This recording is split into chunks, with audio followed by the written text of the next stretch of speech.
Ok, nous disons bon Dieu merci et encore saluer nous toutes. C'est une grâce, c'est une bénédiction. Bon Dieu a accordé nous chaque matin pour nous réunir ensemble, pour nous capables de prier ensemble et manger parole ensemble. Nous allons continuer matin avec même livre Apocalypse. Apocalypse, c'est un bel livre. Nous connaissons dans l'ancien contrat, tu as Apocalypse, c'est Apocalypse de Daniel. Et dans le nouveau contrat, il y a Apocalypse, c'est Apocalypse de Jean. Mais on compte ça qui est belle dans l'Apocalypse de Jean, ou bien Révélation, livre ça, il résume toute Bible. Toute Bible net. Pas un bagage qui commence à dire depuis dans Genèse pour pas joindre dans l'Apocalypse. Tout ça, prophète dit dans l'Ancien Testament, y compris ça, apôtre dit dans le Nouveau Testament, nous rejoignons tout dans le livre de l'Apocalypse. À savoir, le livre Apocalypse est compréhensible pour tout le monde, mais il faut qu'on lit l'autre livre. Si on parle de l'autre 65 livres, pas maintenant tête pour comprendre le livre Apocalypse. Car souvent, on dit son livre qui est difficile. Mais il pas un livre qui est difficile parce que c'est un résumé de toutes 65 autres livres. Sous sautant leçon de vient avant, on ne va pas comprendre. Ça vient après, on ne va pas comprendre. Vous comprenez? Sous sauter, on ne va pas comprendre parce que on passe une leçon qu'on ne peut pas préparer pour lui. C'est comme ça l'Apocalypse. Si on ne peut pas comprendre 65 livres, pas maintenant peut-être on pourra comprendre dernier livre ça. Dernier livre ça, comme on dit, c'est résumé tout l'autre livre. La donne n'a pas tout bagaille net qui passait depuis le commencement jusqu'à la fin. Maintenant, n'a pas avec moi parenthèse de l'Église. Parenthèse de l'Église. La parenthèse de l'Église, nous pouvons voir ensemble avec. Nous appelons un passage, c'est dans Éphésiens chapitre 3. Éphésiens chapitre 3, verset 1 à 13. À cause de cela, moi, Paul, le prisonnier de Christ, pour vous, païens, si du moins vous avez appris quelle est la dispensation de la grâce de Dieu qui m'a été donnée pour vous, c'est par révélation que j'ai eu connaissance au mystère sur lesquels je viens d'écrire un peu de mots. En leur disant, vous pouvez vous représenter l'intelligence que j'ai du mystère de Christ. Il a été manifesté au Fils des hommes dans les autres générations. Je me lis verset 5 là. Il n'a pas été manifesté au Fils des hommes dans les autres générations, comme il a été révélé maintenant par l'Esprit aux saints apôtres et prophètes de Christ. Ce mystère, c'est que les païens sont cohéritiers, forment un même corps en participant à la promesse en Jésus-Christ par l'Évangile. Donc, j'ai été fait ministre selon le don de la grâce de Dieu qui m'a été accordé par l'efficacité de sa puissance. À moi, qui suis le moindre de tous les saints, cette grâce a été accordée d'annoncer aux païens les richesses incompréhensibles de Christ et de mettre en lumière quelle est la dispensation du mystère caché de tout temps en Dieu qui a créé toutes choses, afin que les dominations et les autorités dans les lieux célestes connaissent aujourd'hui par l'Église la sagesse infiniment variée de Dieu, selon le dessein éternel qu'il a mis à l'exécution par Jésus-Christ notre Seigneur, en qui nous avons, par la foi en lui, la liberté de nous approcher de Dieu avec confiance. Aussi, je vous demande de ne pas perdre courage à cause de mes tribulations pour vous. Elles sont votre gloire. Bon Dieu béni nous. Ça, c'est l'apôtre Paul qui parlait de ça. Pendant que le peuple juif était dispersé dans le monde entier, le peuple juif qui était le peuple de Dieu, ou bien la nation côté que Jésus-Christ lui-même lui prend naissance. Le peuple juif dispersé dans le monde entier, spécialement après la mort et la résurrection de Jésus-Christ. Là, un peu de monde a posé cette question, bien, t'as posé cette question, côté promesse bon Dieu fait avec la nation d'Israël, le peuple de Dieu. Pas oublier, la Bible vient devenir pour moi et ma vie, mais la Bible pas faite pour nous les païens. La Bible est faite pour une seule nation.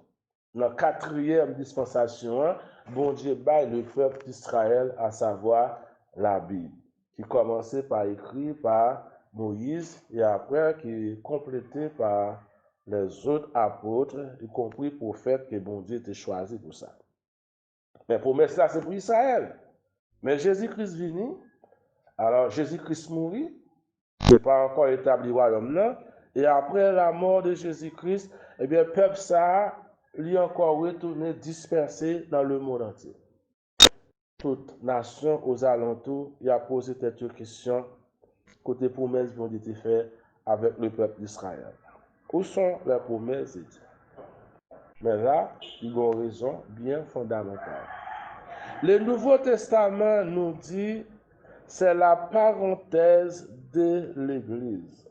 Pendant que le peuple juif dispersé dans le monde entier, maintenant c'est l'Église qui vient à l'honneur.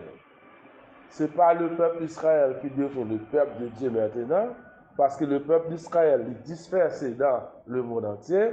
Maintenant, l'Église vient devenir le peuple de Dieu.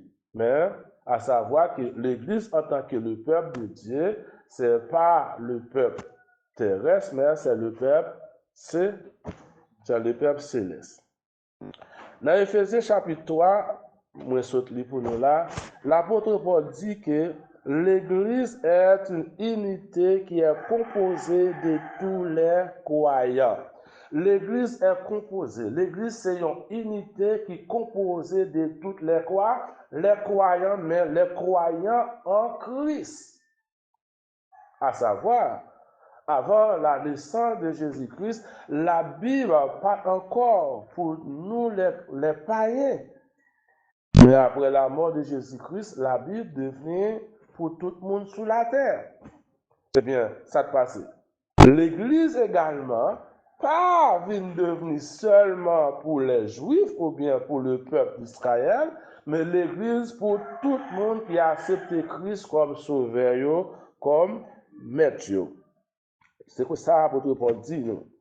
Unité qui composait tous les croyants en Jésus-Christ, le Messie juif. Toutes les autres nations qui forment ensemble le peuple céleste de Dieu. Tout le monde qui mettait tête ensemble, qui croit dans Jésus-Christ, c'est eux-mêmes qui fait partie de l'Église. Et si ils fait partie de l'Église, eh bien, ils fait partie le peuple céleste de Dieu.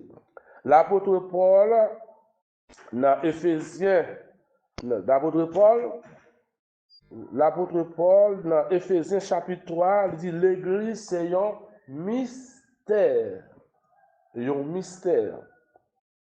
Un mystère qui est révélé dans le Nouveau Testament. À savoir, frère, avec ce mieux, le peuple d'Israël n'a pas bien l'Église. Bien avant la naissance de Jésus-Christ. L'Église prend naissance après la mort et la résurrection de Jésus-Christ, spécialement 50e jour après que Jésus ait fini de mourir, ressuscité et monté dans le ciel.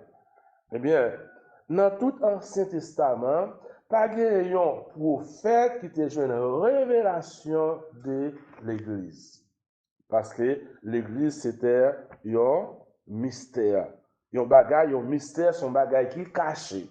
Maintenant, Dieu pourra choisir pour le révéler. Secret ça qui était caché par les apôtres du Nouveau Testament. C'était une vérité qui était cachée dans l'Ancien Testament. Cet mystère était complètement caché dans l'Ancien Testament et ce mystère n'était pas révélé dans les générations passées. Toute génération passée commençait bien avant Moïse jusqu'à Jésus-Christ, pas une là-dedans qui te vision, révélation sur l'Église. Pour qui ça? Parce que c'est un mystère. Parce que c'est quelque chose que Dieu t'a caché. Bon Dieu t'a conservé. Aucune des dispensations que nous avons étudiées, nous étudions ensemble avec cette dispensation. Pas ça? Eh bien, pas une dispensation ça que parler de l'Église. Pas une là-dedans te parler de l'Église. Mais dans le Nouveau Testament, Dieu a révélé ce mystère aux apôtres du Nouveau Testament. Là, nous sommes capables d'établir une différence. Une différence parce que dans le Nouveau Testament, nous parlons des apôtres. Mais dans l'Ancien Testament, nous parlons des prophètes. Est-ce que nous l'avons, non? Bien que les apôtres également, ce sont des prophètes. Mais dans l'Ancien Testament, il n'y a pas qu'on parler des apôtres, il y a qu'on parler des prophètes. Mais dans l'Ancien Testament, puisque pas de l'Église, eh bien, nous avons dit pas de apôtres. Et dans le Nouveau Testament, vient s'appeler l'Église, eh bien, nous parlons des apôtres. Mais apôtres également, tous, ce sont des prophètes. Également, Dieu a inauguré le ministère de l'Église. Et le ministère de l'Église est placé entre la 69e semaine de Daniel et la 70e semaine de Daniel. Qui côté bon Dieu placé l'Église là? Parenthèse de l'Église.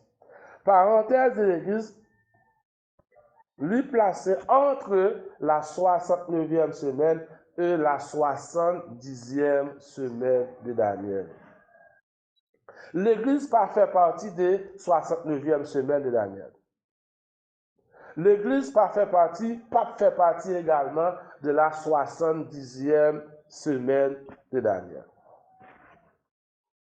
Parce que nous connaissons bien avant que la 70e semaine, l'Église gagnait pour lui enlever. Le mystère de l'Église a pris naissance le jour de la Pentecôte avec la venue ou bien l'arrivée du Saint-Esprit qui est venu pour habiter dans l'Église ou bien dans la vie de tous les croyants. C'est le jour de la Pentecôte, lorsque les disciples étaient réunis ensemble, ils ont prié dans la chambre haute, et bien tout d'un coup, le Saint-Esprit était descendu sur eux comme des flammes de feu, il était changé le langage et ils ont commencé à parler l'autre langue. Et il y a l'autre monde qui était là, qui attendait les disciples, apôtres, qui ont parlé la langue par eux. Il y a des gens qui ont pensé plusieurs façons sur ça. Il y a des gens qui pensaient c'est sous mon yote sous. Il y a des gens qui pensaient c'est tête yote perdu. Mais l'apôtre Pierre t'a sorti en bas la dictée du Saint-Esprit qui t'a dit homme, frère et sœur. Mais non, moun sa nous là c'est pas sous. Ce n'est pas tête qui ont perdu, mais au contraire, c'est la promesse que Dieu te fait avec eux dans les derniers jours qu'il a mis l'esprit sur eux. Et là, l'apôtre Pierre t'a prêché et nous connaît 3000 personnes qui sont venus à la repentance. Et 3000 personnes, c'est eux-mêmes qui forment première partie, ça l'église. Amen. Si c'est 3000 personnes qui forment ça l'église, eh bien avant la venue du Saint-Esprit, l'arrivée du Saint-Esprit sur la terre, pas bien l'église. Ça fait, apôtre Paul, il dit nous, ça c'est un mystère. Son secret qui était caché depuis l'Ancien Testament, eh bien, dans le Nouveau Testament, bon Dieu choisit pour le révéler ça avec l'Église. Le mystère de l'Église a pris naissance le jour de la Pentecôte avec la venue ou l'arrivée du Saint-Esprit pour habiter dans la vie de tous les croyants. Et qui sera parti au jour de l'enlèvement de l'Église? À savoir, l'apôtre Paul dit, le Saint-Esprit qui est venu, qui a habité jusqu'à présent dans la vie des croyants, le jour que l'Église l'a enlevé, le Saint-Esprit lui-même libra. Parce que le rôle Saint-Esprit, c'est garder croyants, c'est protéger croyants. Eh bien, une fois que l'Église là va là, Saint-Esprit va gagner, Saint-Esprit va une place encore. Ok, il dit, il peut aller. Et l'enlèvement est aussi un mystère. L'enlèvement, c'était un mystère lié. Comme l'apôtre Paul nous dit dans 1 Corinthiens chapitre 15, verset 51. Enlèvement, c'est un mystère. Voici ce que je vous dis, un mystère. Nous ne mourrons pas tous, mais tous nous serons changés. Amen. L'apôtre Paul dit, nous tous nous pas mourir, mais nous tous nous gagnons pour nous changer. Changer, transformer.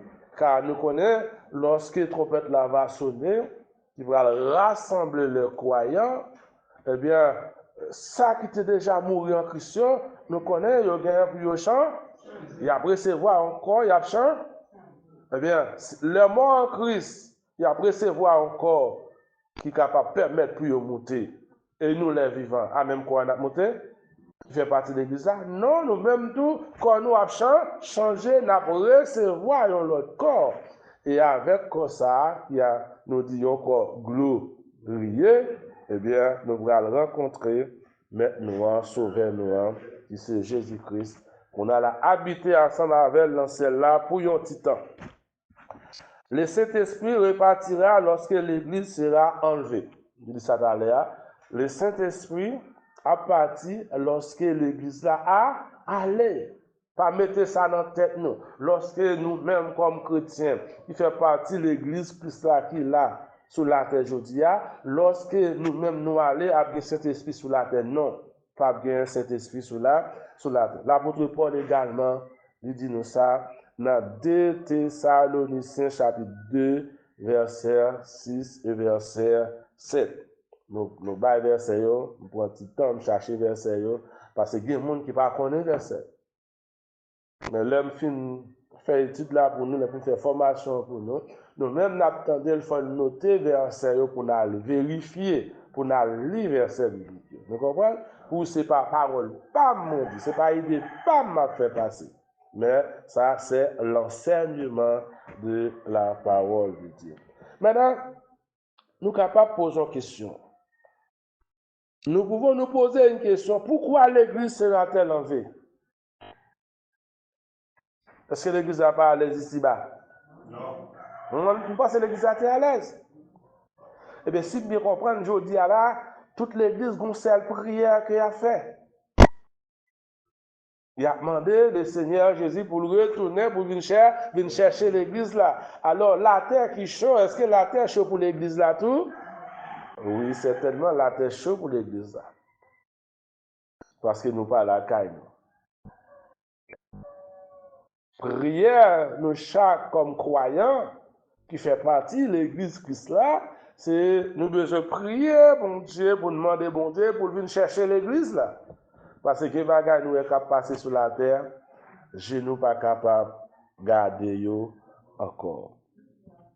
L'église sera enlevée pour que la nation d'Israël qui était le peuple de Dieu, qui maintenant est à genoux, soit revenu le peuple de Dieu encore. Bon Dieu béni.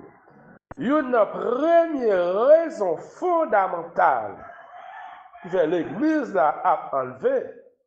L'église a enlevé parce que le peuple d'Israël, depuis l'époque de Moïse, te représentait le témoignage de Dieu sur la terre.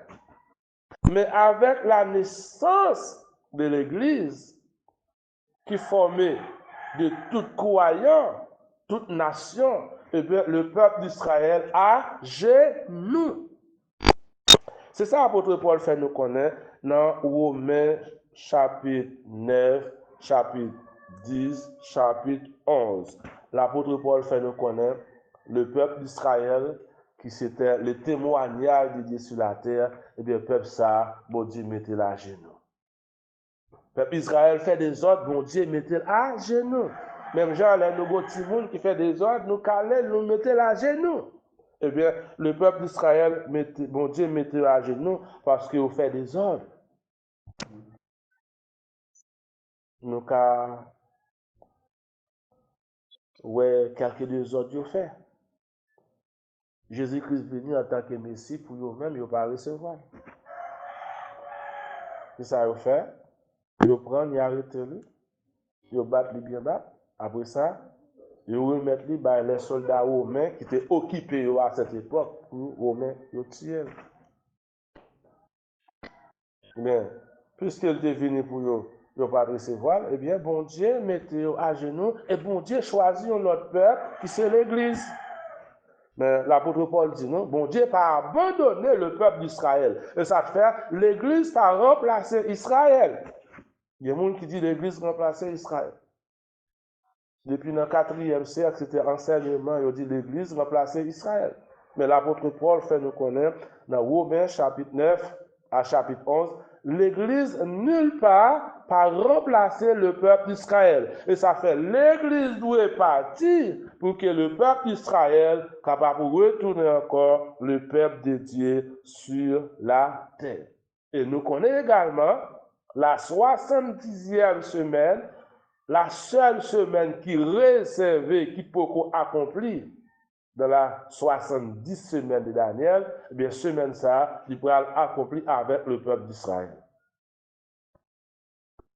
Ça fait, l'Église pas fait partie ni 69e semaine, ni 70e semaine. L'Église, le temps de l'Église, ou bien le port de l'Église, est situé entre 69e semaine et 70e semaine.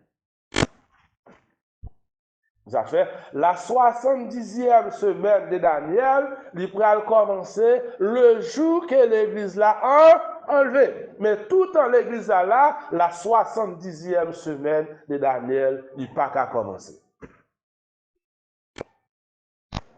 Oui, bon Dieu béni nous, vous comprenez? Après l'église, c'est le temps où Israël sera de nouveau le peuple de Dieu, chouchou de Dieu encore, chéri bon Dieu. C'est pourquoi l'Église doit partir pour qu'Israël soit devenu encore le témoignage de Dieu. Israël a poussé dans l'Église là, parce qu'Israël devait devenir le témoignage de Dieu. Le peuple de Dieu qui s'est porté témoignage de Dieu dans toute nation sur la terre. Mais, nous sommes capables de dire, Israël gagne environ 2000 ans à genoux. Waouh, quelle punition, c'est là. Environ 2000 ans, parce que l'Église prend naissance en l'an en l'an 32, pas ça? L'Église prend l'essence en l'an 32. Et puis, depuis l'an 32 jusqu'à 2024, le peuple Israël à genoux. Maintenant, c'est l'Église qui représentait le peuple de Dieu sous la terre. C'est l'Église qui a marché par témoignage. Ce n'est pas Israël. C'est Israël, c'est le peuple de Dieu. Depuis l'an 70, le peuple Israël dispersé dans le monde entier. Israël a marché dans tout le pays. Il a subi des persécutions. Bon Dieu va t'appeler une loi. Mais bon, pendant que Israël fait des ordres, bon Dieu mettez la genoux. Et voilà, bon Dieu qu'on peuple, il choisit dans toute tribu, dans toute nation, et qui parlait toute langue. C'est ça que fait moi avant aujourd'hui, nous avons accès à ça.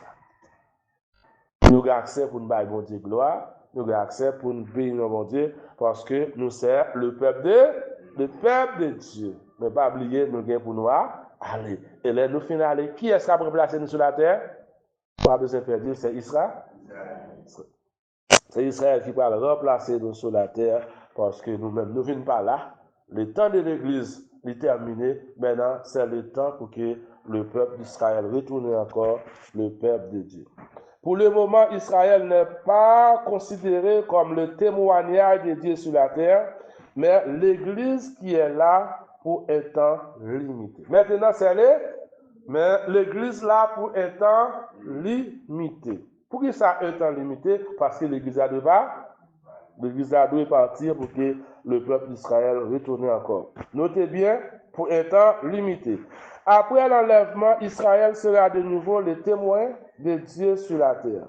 Le peuple d'Israël qui était dispersé dans le monde entier est déjà retourné dans le pays des ancêtres. On t'a parlé de ça. Le peuple d'Israël a été dispersé dans le monde entier à partir de l'an 70 après Jésus-Christ. Eh bien, le peuple d'Israël, depuis en 1882, il retournait la caillou. Et maintenant, Israël gagne un État nouveau. Depuis en 1948, le 14 mai 1948, eh bien, c'est l'État moderne d'Israël. Est-ce que nous voyons comment préparation en fait? Juste avant l'Église d'aller, le peuple Israël qui s'est dispersé dans le monde entier, il était rassemblé là, Cali. Eh bien, immédiatement l'Église d'aller, ça passait, Israël était remplacé parce qu'elle était dans le territoire. S'il était dispersé dans le monde entier, eh bien, Jean Mounio dit, depuis Mounio gagné par force. Mais puisque il était retourné la caillou, il était reconstitué une autre force, un peuple. Eh bien, immédiatement, l'Église là, par là, ils même, ils devenu encore le peuple de Dieu, comme l'apôtre Paul fait nous connaître dans Romains chapitre 9 à chapitre 11. Le peuple d'Israël était dispersé dans le monde entier. Eh bien, il était retourné à la caillou jusqu'à ce qu'il y ait l'autre état. Dans cette parenthèse, qui est la parenthèse de l'Église, nous avons l'histoire de l'Église et le témoignage de l'Église. Le témoignage de l'Église, nous joignent les 7 chandeliers d'or.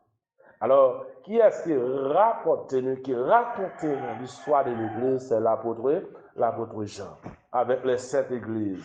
L'apôtre Jean parlait des témoignages de l'Église.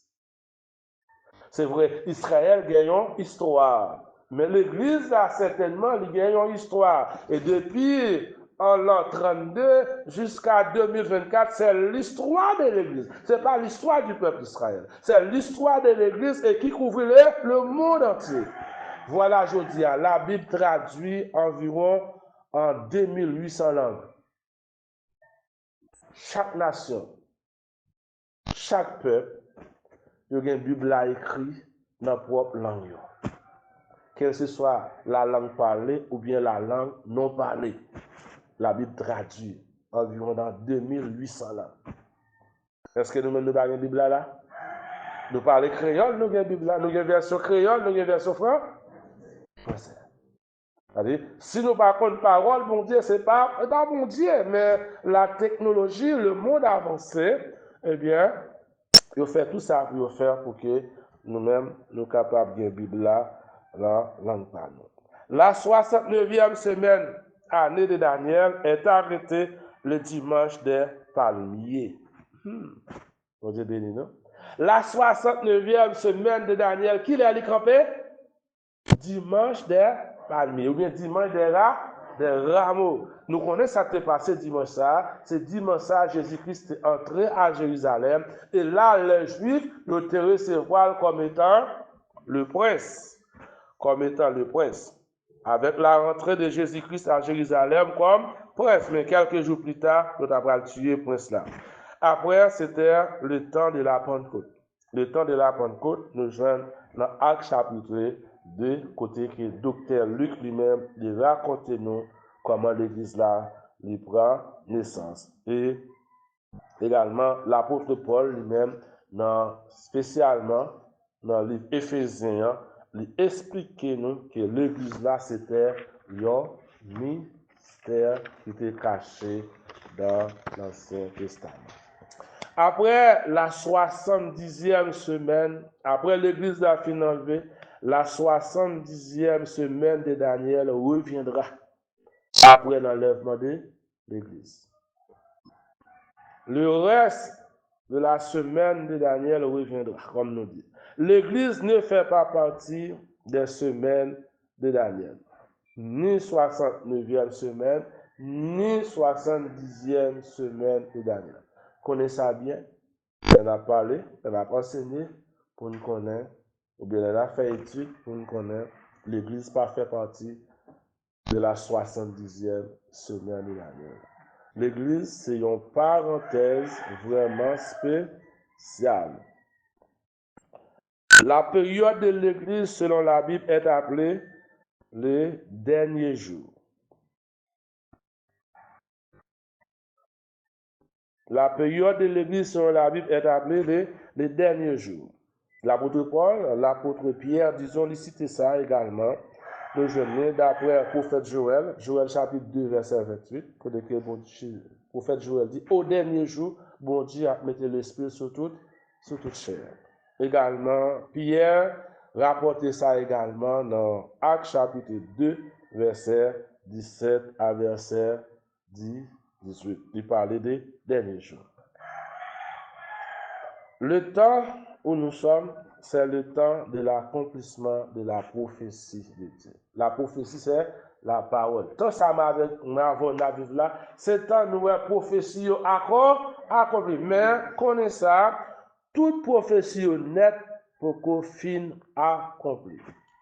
Une prophétie qui va l'accomplir bien avant la 60, bien après, disons, la 70e semaine de Daniel. Après l'enlèvement de l'Église, ce sera le retour de Jésus-Christ. Mais nous connaissons Jésus-Christ pour retourner, oui, mais c'est après les jugements de l'Apocalypse, à savoir 7 sceaux, 7 coupes et 7 trompettes. Mais si on a classé dans l'ordre, c'est 7 sceaux, 7 trompettes et 7 coupes. Après ça, Jésus-Christ a retourné pour venir chercher l'Église. Ça, c'est parenthèse de l'Église. Que bon Dieu bénisse. Seigneur, matin, nous nous remercions, nous bon gloire, l'honneur, louange, adoration pour même seul nous mériter. Merci pour grâce, merci pour faveur et merci pour bénédiction que vous accordez à chacun de nous. Nous nous remercions de ce que tu permets, Seigneur, nous coucher, nous dormir, nous lever. Et matin, nous te rassembler ensemble dans le cas qui a pas pour nous bon gloire, honneur, louange et adoration. Merci pour l'Église, Seigneur. Merci de ce que choisis nous, au fait nous faire partie, peuple ça, c'est l'Église. Nous demandons, Seigneur, aidez-nous, Seigneur, parce que nous connaissons nous ici-bas pour un temps limité. Avant longtemps, n'importe quelle heure, n'importe quelle minute, seconde ou jour, mois ou année, nous sommes capables de venir chercher l'Église. Nous ne connaissons pas. Nous seul bagage, nous besoin prêts. Nous demandons, serrez-nous, cachez-nous, barrez-nous. Aidez-nous, Seigneur, chaque pas nous fait pour nous approcher plus près. Serrez-nous, permettez que nous va passer une bonne journée en bas protection de grâce. Amen.